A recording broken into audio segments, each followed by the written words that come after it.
ہم جب بھی سلف صالحین کا ذکر پڑھتے یا سنتے ہیں تو ایک بات سب میں مشترک نظر آتی ہے، اور وہ یہ کہ سب نے اپنی زندگیاں دین مصطفی صلی اللہ علیہ وآلہ وسلم کی خدمت میں بسر کر دی۔ علم کی وہ شمع روشن کی جن سے متلاشیان حق آج بھی استفادہ کرتے ہیں اور تعابد کرتے رہیں گے۔ انہوں نے تمام معاملات میں افراط و تفریط سے بچتے ہوئے راہ اعتدال اختیار کی اور ہر مشکل میں امت کی رہنمائی فرمائی۔ علم و عرفان کے پیکر اور بیک وقت حلیم اور بردبار بھی تھے۔ ان کا ہر عمل فقط رضائے الہی کے لیے تھا اور ذاتی مفادات کا شائبہ تک ان کی حیات میں نہیں ملتا تھا۔ مخالفت، حسد اور ظلم و ستم کو نہ صرف برداشت کرتے بلکہ بدلے میں ایسا کرنے والوں کو بھی دعاؤں سے نوازتے۔ آج کے دور میں شیخ الاسلام ڈاکٹر محمد طاہر القادری صاحب ایک ایسی شخصیت ہے جو اسلاف کی زندگیوں کا عکس دکھائی دیتے ہیں۔ آپ نے اپنے خطبات سے ہزاروں دلوں کو روشن کیا اور شراب عشق رسول اللہ صلی اللہ علیہ وآلہ وسلم کے وہ جام پلائے جس سے نوجوانوں کی زندگیاں بدل گئیں۔ آپ کی ذات پیکر علم و عرفان ٹھہری اور روایتی خطبات کے اسلوب کو چھوڑ کر ایسا انداز بیاں اختیار کیا کہ جب بھی زبان حرکت میں آئی علم و آگاہی کی روشنی پھیلتی چلی گئی۔ آپ نے عامت الناس میں حدیث اور فقہ پر درس دیے اور ان کو صرف واہ واہ کرنے والے لیکچر سے نکال کر الگ کر دیا، علم سے محبت کرنے والا بنا دیا۔ یہی وجہ ہے کہ اوسطاً اگر تمام دینی جماعتوں کے کارکنان و بستگان کا تقابلی جائزہ لیا جائے تو یقیناً منہاج القرآن سے تعلق رکھنے والے لوگ دیگر تمام کے مقابل میں شعور اور اخلاق میں سب سے آگے دکھائی دیتے ہیں۔ اس کے علاوہ پچھلے کئی عرصہ میں تصوف کے نام پر ہونے والے ڈھونگ کے برعکس لوگوں کو اولیاء و صالحین کی مبارک زندگیوں سے روشناس کرایا اور نوجوان نسل کو سمجھایا کہ ایسے کون سے اعمال تھے اور کون سی وجوہات تھی جن کی وجہ سے اللہ کے نیک بندے اپنے اعلیٰ مقامات تک پہنچے، اور ان کی تعلیمات سے روشناس کرایا۔ حالانکہ اس کے برعکس دوسری طرف لوگوں کا رجحان صرف کرامات اور واقعات کے بیان کی طرف تھا، جسے سنا کر واہ واہ تو کرائی جا سکتی تھی لیکن زندگیوں کا رخ نہیں بدلا جا سکتا تھا۔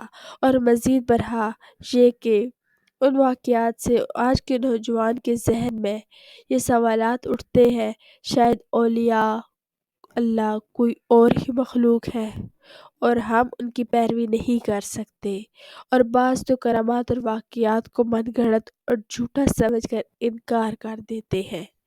اس ماحول میں ڈاکٹر صاحب نے اولیاء کرام کے علمی مقامات اور حدیث و فقہ میں ان کا راسخ العلم ہونا ائمہ حدیث سے ثابت کر دیا، جو ایک بہت بڑا کارنامہ ہے۔ اس کے بعد جب آپ نے قلم اٹھایا تو ایسے علمی شاہکار تخلیق کر ڈالے جن کی کوئی مثل اور نظیر نہیں ملتی۔ آپ نے قرآنیات، حدیث، اصول حدیث، عبادات، فقہ، فضائل اور کئی موضوعات کا احاطہ کرتے ہوئے گراں قدر خدمات پیش کی۔ آپ کی چند مشہور کتب میں قرآنی انسائکلوپیڈیا، ترجمہ عرفان القرآن، کتاب التوحید، منہاج السوی، عقیدہ ختم نبوت، عقیدہ علم غیب، کتاب البدعت، جامع سنہ، سیرت رسول وغیرہ شامل ہے۔ آپ کی تصانیف کی کل تعداد 1000 کے قریب ہے، جن میں سے 600 سے زائد مطبوعہ ہیں۔ یاد رہے کہ آپ نے اپنی کتب اور خطبات سے آنے والی تمام تر آمدنی منہاج القرآن کے لیے وقف کر رکھی ہے اور اس میں کچھ بھی خود نہیں لیتے۔ آپ نے تمام تر مشکل معاملات میں امت کی رہنمائی فرمائی۔ ایک طرف آپ نے اہل بیت اطہار کا دامن ہاتھ میں پکڑا اور لوگوں کو بتایا ایمان کی حفاظت آل رسول صلی اللہ علیہ وآلہ وسلم کی محبت میں پنہاں ہے، دوسری طرف عظمت صحابیت اور صحابہ کرام کی عزت و ناموس کے محافظ بنے اور ان کے عظیم الشان موضوع پر کتاب لکھ کر غلامی کا حق ادا کر دیا۔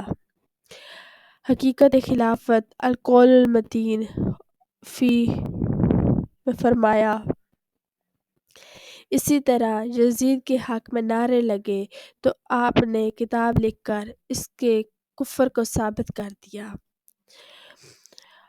اسی مزید کے مقامات پر امر یزید اللعین پر امت کو متوازن نظریہ دیا اور افراط و تفریط سے بچنے کی کوشش فرمائی۔ اس کے علاوہ اتحاد بین المسالک کا علم بلند کیا اور آپس سے پیار محبت کو بڑھانے کے اور دشمنی اور نفرت کی فضا کو ختم کرنے کی کوشش کی۔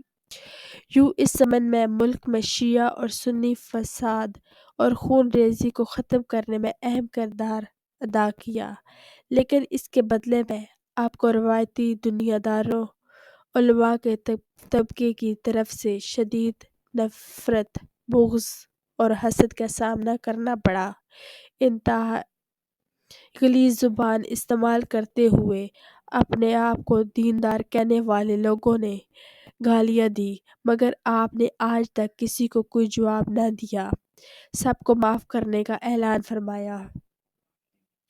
یوں ان کے مخالفین کی حسرت ہی رہی کہ کبھی طاہر القادری ہمارا نام لے کر ہمیں جواب دے، لیکن ان کی یہ حسرت کبھی پوری نہیں ہوگی۔ ان تمام تر عالمانہ اور محققانہ خدمات کے ساتھ ساتھ آپ اپنی قوم کی پریشانیاں اور تکالیف ہرگز نہ بھولے اور انقلاب کا نعرہ بلند کیا اور پاکستان عوامی تحریک کے نام سے ایک جماعت بنائی۔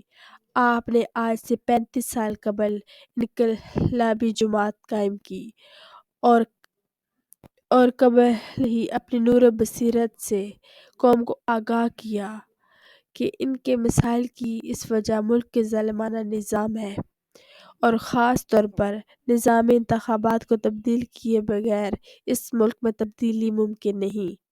اس کے تناظر میں آپ نے عملی طور پر جدوجہد کی اور 2 مرتبہ پرامن جدوجہد کے نتیجہ میں اسلام آباد میں طویل دھرنے بھی کیا۔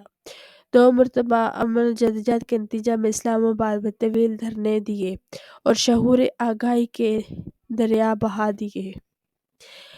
قوم کو آئین سے روشناس کرایا اور بتایا کہ ان کے حقوق پر کیسے ڈاکہ ڈالا جا رہا ہے، لیکن افسوس کہ اس وقت قوم باہر نکلی نہیں اور ان کا ساتھ نہیں دیا اور نتیجہ یہ نکلا کہ حالات حد سے بدتر ہوتے چلے گئے اور آج نتائج ہمارے سامنے ہے اور کوئی چیخ چیخ کے نظام کی تبدیلی کا مطالبہ کر رہا ہے۔ گویا زبان حال سے سب اعتراف کر رہے ہیں کہ ڈاکٹر طاہر القادری صحیح کہتے تھے کہ وقت کے دامن میں گنجائش کم ہے ورنہ کہنے کو بہت کچھ ہے۔ ڈاکٹر طاہر القادری بطور قانون دان، بطور معلم، بطور محقق، بطور صحافی وغیرہ اس بات کی گواہی زمانہ دیتا ہے کہ بلا شبہ ڈاکٹر طاہر القادری ہمہ جہت شخصیت کے مالک ہیں اور اسلاف کے نقش قدم پر رواں دواں ہیں اور بلا شبہ اس دور میں عظیم علمی روحانی شخصیت ہیں جنہیں صدیوں تک یاد رکھا جائے گا۔ ان کی گراں قدر علمی خدمات سے تشنگان علم اپنی پیاس بجھاتے رہیں گے۔ اللہ کریم انہیں حیات خضری عطا فرمائے، ان کا سایہ ہمارے سروں پر تا دیر قائم رکھے تاکہ ہم جیسوں کو علمی فکری اصلاح اور رہنمائی کا فیض ملتا رہے۔ الہی آمین ثم آمین۔ لا الہ